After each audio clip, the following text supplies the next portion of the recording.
আসসালামু মুরব্বী, আপনার নাতিকে আপনি কিভাবে খুঁজে পেলেন এবং কিভাবে কি ঘটনা একটু বিস্তারিত বলেন তো।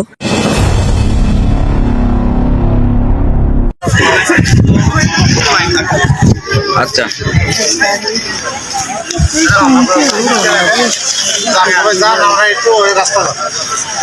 রাস্তা যাওয়াটা দেখা যাচ্ছে কত বড়দিন কষ্ট করলাম।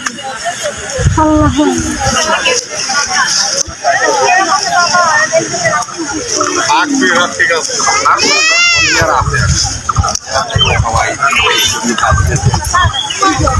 বৃষ্টি হয়েছে বৃষ্টি জানি না তো।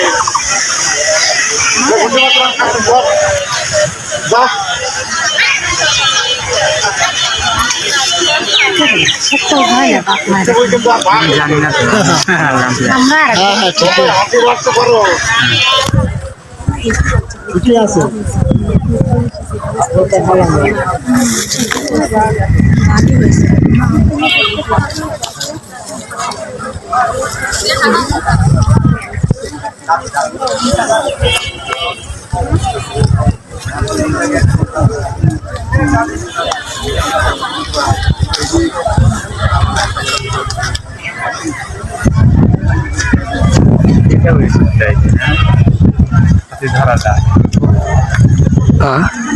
দুই জেলার দুই এসপি সাহেব আছে।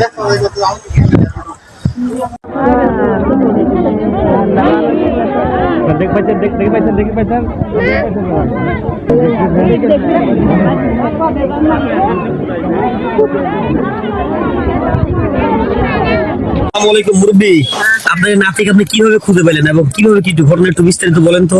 আমি খুঁজে পাইছি, আমি উঠছি খোঁজ করি পাইনি। এবার গুটির বিড়াল আজ এই দিকে গেছে যায় পাইনি, ওই আজ অমনি আসলে আমার বোন এই দিকে গেছে যায় উনি সামনে হবে পাইছে। আচ্ছা, ও পাইছে পরে আমি ওই দিকে আসি, আমি হবে টানি করে নিছি। আপনার এই ভুট্টার বই পাওয়া যাবে এই কথা আপনাকে কে বলছে? আমি সবাই বলতেছে যে ধর মানুষ ছোট সাল পালে ঢং ঢং করে দেখো গুটি হয়ে আছে নাকি। এদিকে আমি আবার উচিত আসুক কারণ আমার বোন গুলি খারাপ লেছে ডাকিনি ও গেছে এই আজ। আপনার এই নাতি নিখোঁজ কতদিন ধরে, কবে থেকে খোঁজ পাচ্ছে না কবে থেকে? নিখোঁজ আজকে সকালে খোঁজ হয়েছে, ধরেন যে ওই যে আমার বোন উনি বাড়ি করছে ওখানে ও বেশি থাকে, কাল সন্ধ্যার সময় উনি ওই বাড়ি যাবিন লাগিছে আর বাবাই এই কাম করেছে বুঝছে। আর শহরে সকালে খোঁজ হয়েছে, আমরা মনে করছি লাশটা যেখানে পাওয়া গেছে এই যে স্থানটা এটা কি চাটমোড় থানা নাকি? এটা চাটমোড় থানার ভিতরে লাশ পাওয়া গেছে নাকি? মানে ঘটনা ঘটছে চাটমোড় থানায় নাকি? আর আপনাদের বাসা কোথায়? আমার বাড়ি পাবনা জেলা, নাটোরে। হয় আমার বাড়ি নাটোর জেলা।